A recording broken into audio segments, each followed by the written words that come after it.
See, now that I'm on a tether.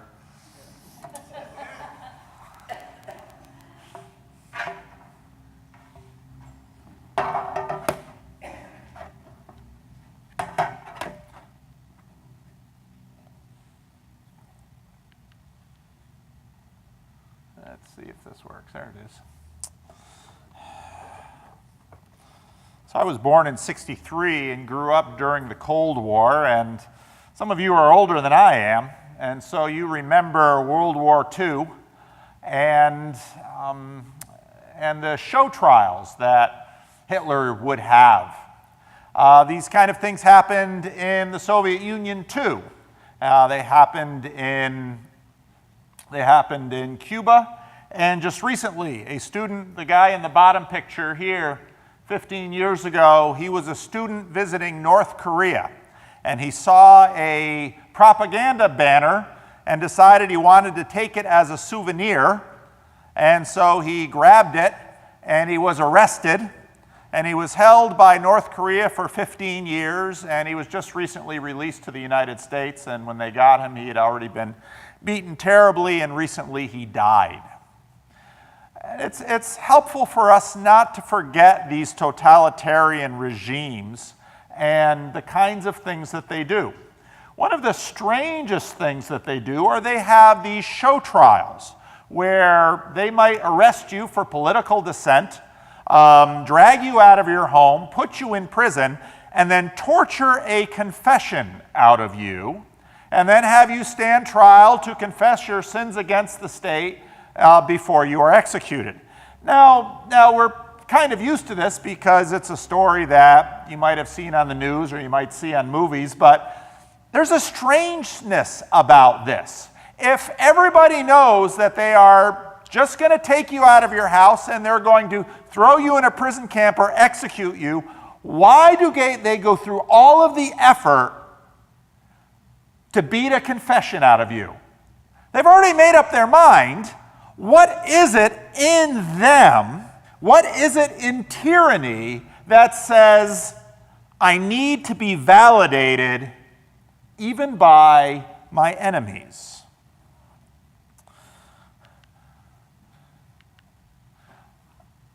I've been watching this Canadian psychology professor. He has his courses on YouTube, and I've been watching he has some very interesting courses about psychology and meaning. And in this one lecture, he talks about tyranny, and he makes an observation. He says, often we say of the Nazis or of the Soviet Union or some other tyrannical regime that it's just the guys at the top who are tyrants, and everyone else is following orders. And he says, that's really not true. What happens when you really have a nation that descends into full-blown tyranny is that all up and down the line, everyone conforms. People rat on each other. People give each other up to the state knowing full well that they'll, these people, their neighbors will be killed. And so he makes the observation that tyranny really has to flow from top to bottom. And when your state, and this is even true of your religion, and this is even true, I've seen this in Christian churches, if your church says, well, once you become a Christian, everything has to be good, and if you follow these rules, then everything has to be perfect. If your life isn't perfect, you're stuck with the question, why not? And so this guy makes the observation that you self-tyrannize in a tyrannical regime. You take in the tyranny and you begin to, as we say in another turn of phrase, you drink the Kool-Aid. You start believing the lies of the state. And so true believers in these totalitarian regimes really believe what the propaganda of the state is saying. And so people start, in fact, to self-tyrannize. Tim Keller once made the observation that those who so completely internalize bad things happen to them, if they believe, because I'm a Christian, bad things can't happen to me. When bad things happen to them, they beat themselves up for being a bad Christian. And it's like, your suffering might not only be because you failed God in some way. We're looking at the story of Absalom. And if you've been following along, and most of you have been here for most of the sermons, Absalom is the son of David. And we first met him when we first met Amnon, David's oldest son, who raped Tamar, Absalom's full sister. Amnon and Absalom had two different mothers. David was the father of both of them. His half-brother raped his sister, and his father, King David, does nothing. Absalom took matters into his own hands 2 years later and killed his brother and then fled to the kingdom of his grandfather, who was, David had likely married this woman as a political alliance. Upon returning, and last week we had the whole story of Joab bringing him back and all of that. Upon returning, he convinced Israel he'd be a better king than David, who was getting old and lethargic. And so then Absalom finds a pretext, goes to Hebron, has been basically promising political favors to everyone, and the nation all looks at Absalom, and he's young, and he's beautiful, and man, what a head of hair. And so Absalom's king, and yeah, we love Absalom, out with David, in with Absalom. But in a situation like this, it's the case that a lot of people, as in most cases, just kind of hear, Absalom's king now? What should we do? Should we sit on the fence? Should we wait? Should we get involved? Well, this presents a problem to Absalom. And so one of the things Absalom has been doing is Absalom has been recruiting some of David's cabinet members. And Ahithophel is one of them. Ahithophel was a wise man, which meant that he was a very smart man. And everybody knew he was smart and politically shrewd. And he was one of David's servants. But he jumped over to Absalom. So he probably looked at the situation, thought, yeah, David isn't what he used to be anymore. Let's make Absalom king. Absalom will be the one who will really lead us. So Absalom said to Ahithophel, "Give me your advice. What should we do?" Ahithophel answered, "Sleep with your father's concubines, whom he left to take care of the palace. Then all of Israel will hear that you have made yourself odious to your father, and the hands of everyone with you will be more resolute." There's a lot of talk today about polarization in our country. And what polarization basically looks like is that you cross a bridge, you cross a point of no return, and you say, whatever happens, I've got to be down with this. And so what Ahithophel tells Absalom to do is sleep with the 10 concubines that we heard last week. David left to take care of the palace. Sleep with them, but don't just, this isn't about sex really. Put up a tent on the roof and sleep with them in the sight of everyone in Jerusalem so that everyone will know there's no going back. Now think about this. This is shrewd politics. So they pitched a tent for Absalom on the roof, and he slept with his father's concubines in the sight of all Israel. Now, in those days, the advice Ahithophel gave was like one who had inquired of God. That is how both David and Absalom regarded all of Ahithophel's advice. Now, I'm going to be covering a number of chapters today, and so I'm not going to be able to get into all the side stories. But what happens is that David also had planted some people in Jerusalem and said, confound the advice of Ahithophel, because if with Absalom and Ahithophel together, they'll surely win. And so then there's a power struggle with Ahithophel. And when David's spy, David's double agent, as it were, kind of defeats Ahithophel in terms of the ear of Absalom, Ahithophel goes and actually kills himself because he realizes, I've polarized the kingdom. And there's no going back. And when he realizes that Absalom is no longer listening to him, Ahithophel believes Absalom's going to lose the civil war. And when Absalom loses the civil war, I'm going to lose my life. So better to take my own life than to be killed as a political prisoner. So now David is fleeing Jerusalem. And as he approached Bahurim, a man from the same clan as Saul's family came out from there. His name was Shimei, son of Gera, and he cursed as he came out. He pelted David and all the king's officials with stones. though all the troops and the special guard were on David's right and left. He cursed, Shimei said.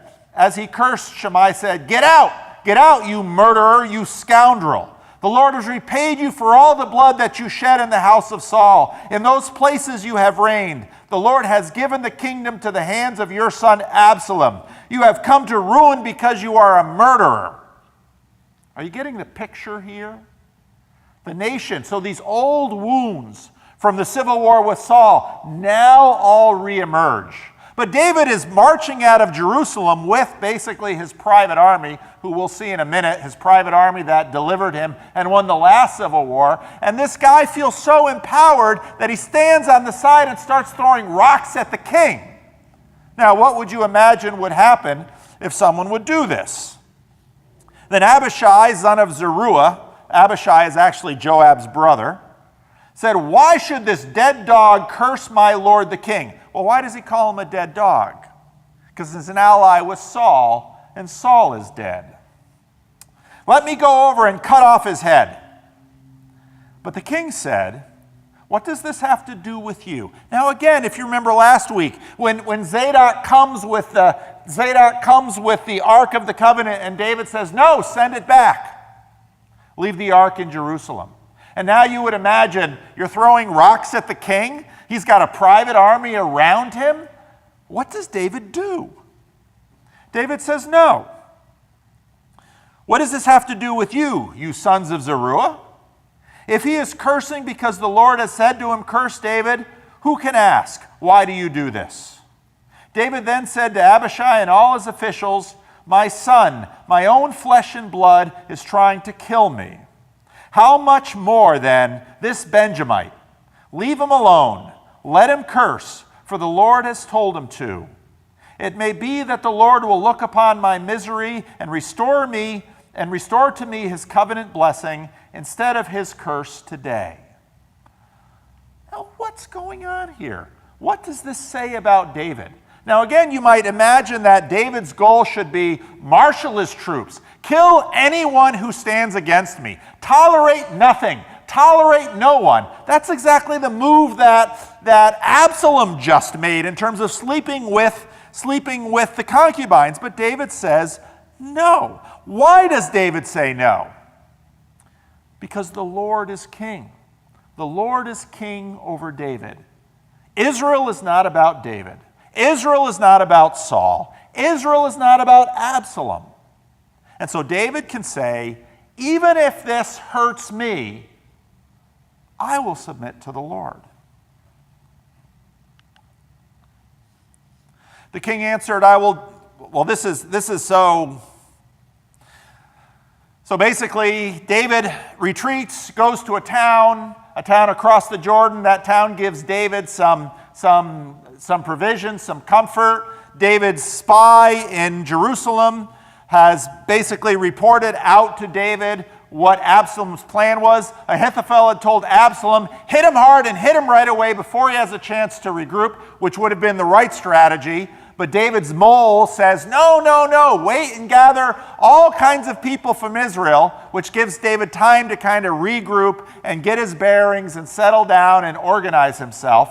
And then David's going to march out with his army, and his army says, no, you can't go anywhere. Because if they kill you, our cause is done. So you stay here in the city, and we'll go out and fight the battle for you. So David answered, I'll do what seems best to you. So again, here David is not a tyrant. He submits to his troops. So the king stood beside the gate while his men marched out in units of hundreds and thousands. The king commanded Joab, Abishai, and Ittai, be gentle with the young man Absalom for my sake. And all the troops heard the king giving orders concerning Absalom to each of the commanders. So again, here in the middle, we're kind of wondering, is this a muddle? Shouldn't David want his son dead? In fact, if you look at the nations, the kingdoms, like all the other nations, Herod, for example, killed a number of his sons who he feared might be a threat to his own throne. David says, don't kill Absalom. But how should we think about this? Is this good? Is this not good? Is David leaving room for God? David's army marched out of the city to fight Israel, and the battle took place in the forest of Ephraim. There Israel's troops were routed by David's men, and the casualties that day were great, 20,000 men. The battle spread out over the whole countryside, and the forest swallowed up more men that day than the sword. You almost get the vision of those of you who are Lord of the Rings fans and know the movie where afterwards the orcs are taken by the forest. You almost get the vision here that this battle was so terrible that it was all in this forest and people would stumble over the branches and more people were killed by accident than on purpose. And the author kind of intimates here that God's hand is at work. Now Absalom happened to meet David's men. He was riding his mule, and as the mule went under the thick branches of an oak tree, Absalom's hair got caught in the tree, and he was left hanging in midair while the mule he was riding kept going. This is one of the most famous scenes in the Old Testament. If you Google it, you can find all kinds of art that's been made over the years from here. And right here in this moment, the author gives us this picture of, well, what was Absalom's pride? His hair. What's he hanging by? His hair. But here's the thing. He's hanging by his hair. He's helpless. He's weak. He's immobilized. And here we're wondering, what should happen? What will happen? And he, having heard David's heart, if David were on the scene, what would David likely have done? Take him down, maybe exile him, maybe lock him up, maybe do something. But David's back in the city. When one of the men saw what had happened, he told Joab. And remember, Joab was the one who brought Absalom back. I saw Absalom hanging in an oak tree. Joab said to the man who had told him this, "What? You saw him? You didn't strike him to the ground right there? I would have had to give you 10 shekels of silver and a warrior's belt." But the man replied, even if 1,000 shekels were weighed out in my hands, I would not lay a hand on the king's son. In our hearing, the king commanded you and Abishai and Ittai, protect the young man Absalom for my sake. So what is to be done? What is to be done? And so right here, all of these lines of the story come together. Is it Israel's kingdom? Should Absalom be tolerated? Or should the rules of warfare be enforced? It's obvious what needs to be done. David can't do it. Is David weak? Is David just a father? Is David a hero? And is David, a man who is able to tolerate even his enemies? And is this a good thing? Joab won't play the game. Joab said, "I'm not going to wait like this for you." And he took 3 javelins in his hand, and he plunged them into Absalom's heart, while Absalom was still alive in the oak tree. And 10 of Joab's armor bearers surrounded Absalom, struck him, and killed him. Then Joab sounded the trumpet, and his troops stopped pursuing Israel, for Joab halted them. And they took Absalom, threw him in a big pile in the forest, and piled up a large heaps of stone over him. Meanwhile, all the Israelites fled to their homes. You get the picture? This is awful. This is horrible. He's helpless in the tree. They pierce him with the javelins. They cut him down. The armor bearers finish the job. They throw him in a grave. Joab tells his men to leave the battle. The Israelites flee home. Why? Their hero is gone. Now they're in fear. They're thinking, now we're going to go back to the days of Saul the tyrant. What's going to happen?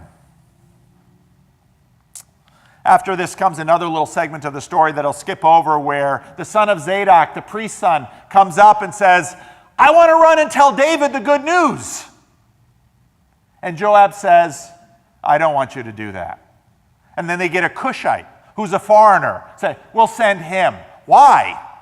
Because Joab remembers the day when a Philistine came to David to announce that Saul was dead, and David killed him, because basically that Philistine had said he had killed Saul. So Joab knows that sometimes messengers don't do so well when you bring the king bad news. So he sends this Cushite.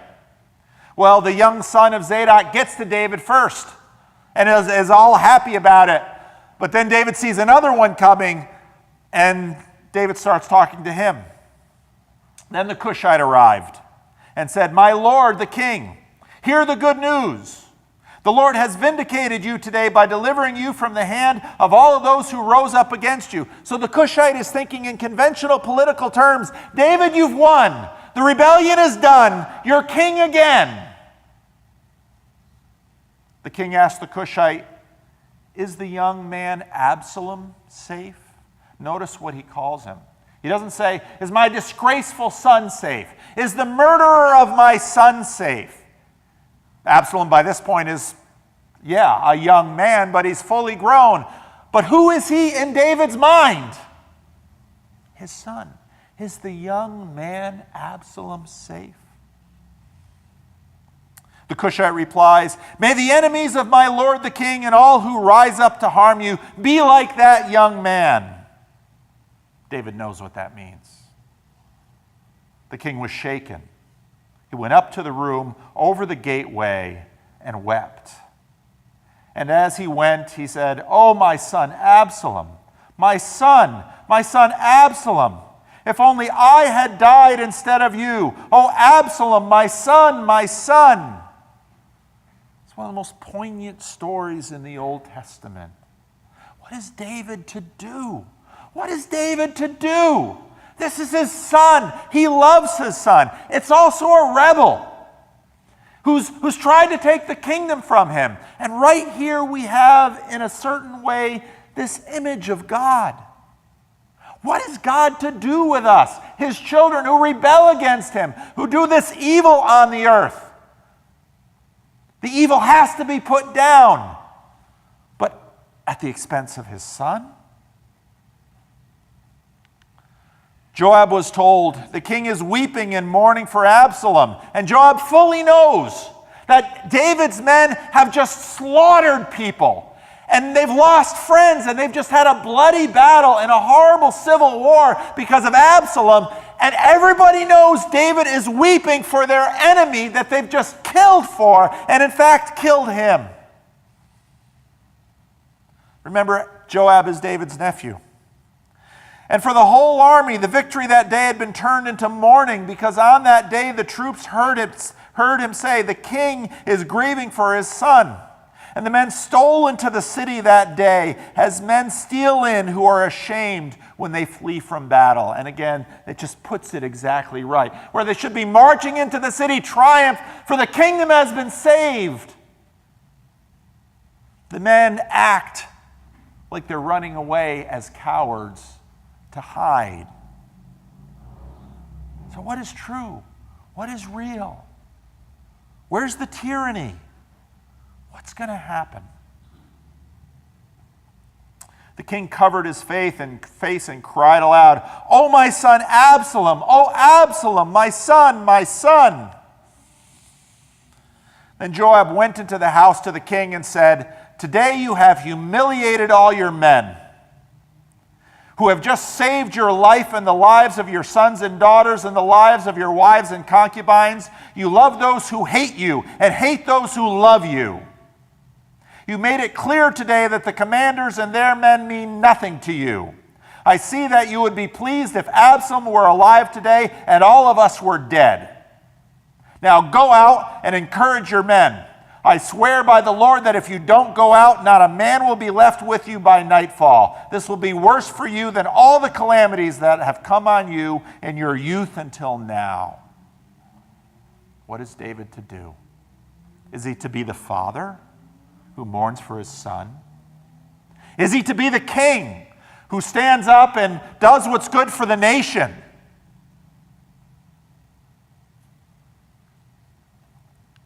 So David got up, took his seat in the gateway, When the men were told, "The king is sitting in the gateway," they all came before him. Meanwhile, the Israelites had fled to their homes. There's a reason these stories continue to be told. There's a reason we read this and we say, this isn't just some idiot telling tales. This is life in this world. And the tyrannies abound. We need to haul our enemies out of bed. Even though they're evil, we must have them confess their sins. We must have them play a role. We must subjugate them. But the truth is this horrible mixture of what is David to do. There's no winning for David.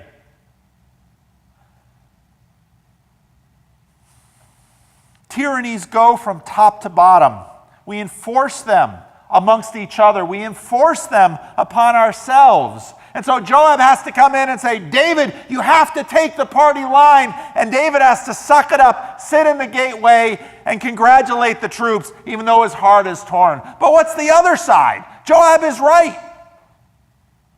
David, should he have just committed suicide when Absalom had done this? David couldn't do this. David knows what kind of king Absalom would have been. It would have been Saul 2.0. David couldn't have done that either. There is no good options. Yet he takes one and moves forward. And so the text tells the story in this way. The text doesn't say, and God said yes, or and God said no. God is in a sense silent. And the silence gives us chance to debate. Is it this way? Is it that way? And I think the text haunts us and asks us to reflect on how life is for us. What does it mean for God to judge us? What does it mean for us to live in our rebellion and suffer for it? What does it mean for us to propagate these tyrannies on one another? This is the story of the world. This is a little diagram I often draw. This is the firmament from Genesis 1 and the earth and the Garden of Eden. And this line wasn't there at the beginning because heaven and earth were connected. And Adam and Eve walked in the cool of the day with their Lord, and then they rebel. And God exiles them from the garden, but in a sense, God gives them the world. But he says, here's the world. You're going to be frustrated. In pain, you'll bear children. By the sweat of your brow, you'll try to make a living. And then as the story continues, people kill each other. People brutalize each other. People threaten each other. And God is grieved he made the world. And then he brings a flood, but saves Noah. And then even after Noah, the whole thing starts again. And so then he sends Abraham. But Abraham has no faith. And the whole story of the Bible is this. God finally says, I will send my son. But what do we do to his son? Did David love Absalom more than the Father loves Jesus?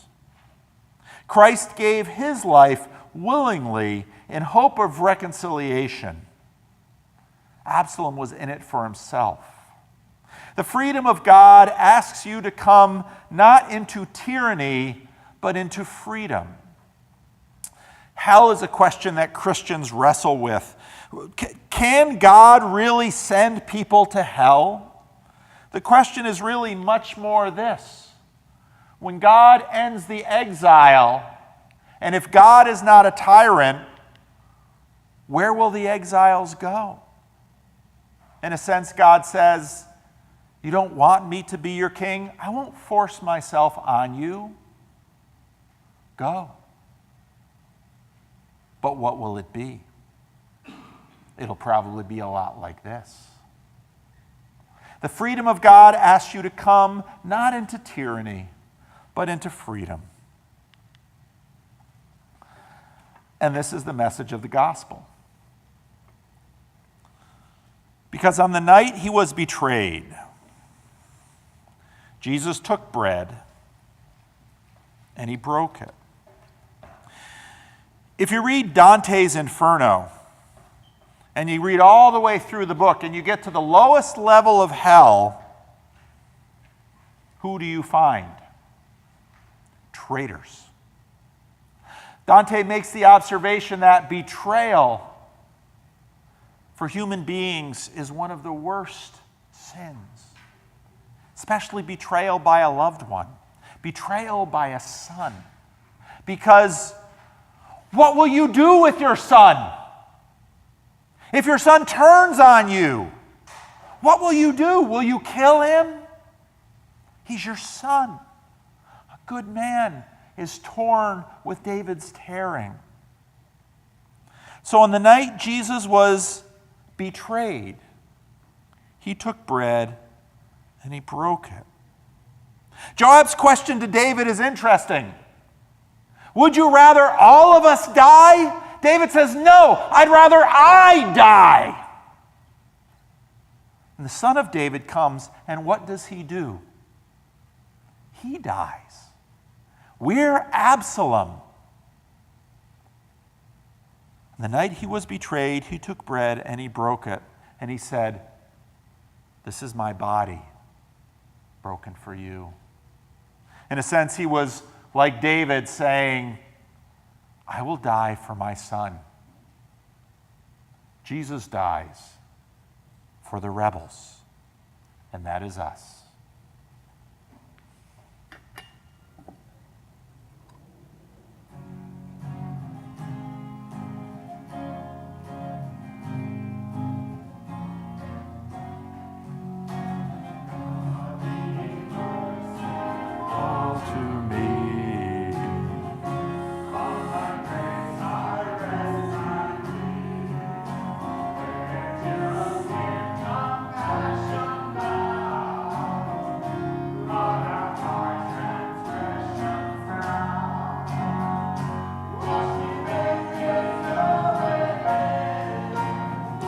Cleanse, oh, cleanse me from my sin.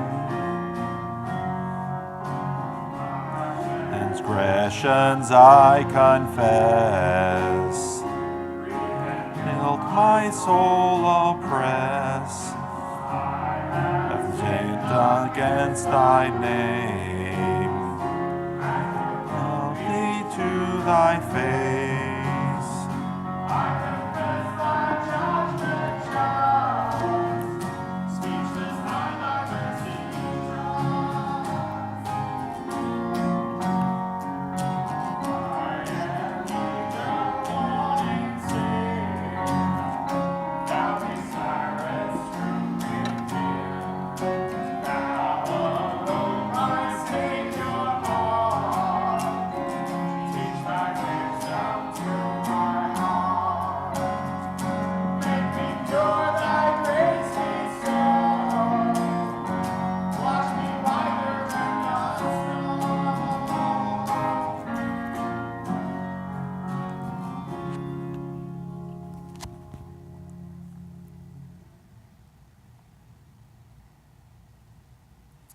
He became the sacrifice for you. Take, eat, remember, and believe that the precious Son of God allowed himself to be betrayed and gave himself up for the life of each one of us.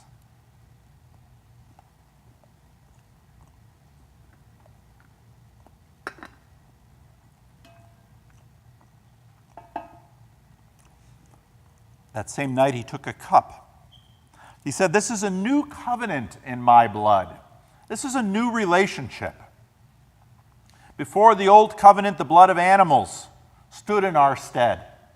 Now his blood is shed so that ours is not. This cup is for you.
Take, drink, remember, and believe that the blood of your Savior was given for the complete forgiveness of all your sins.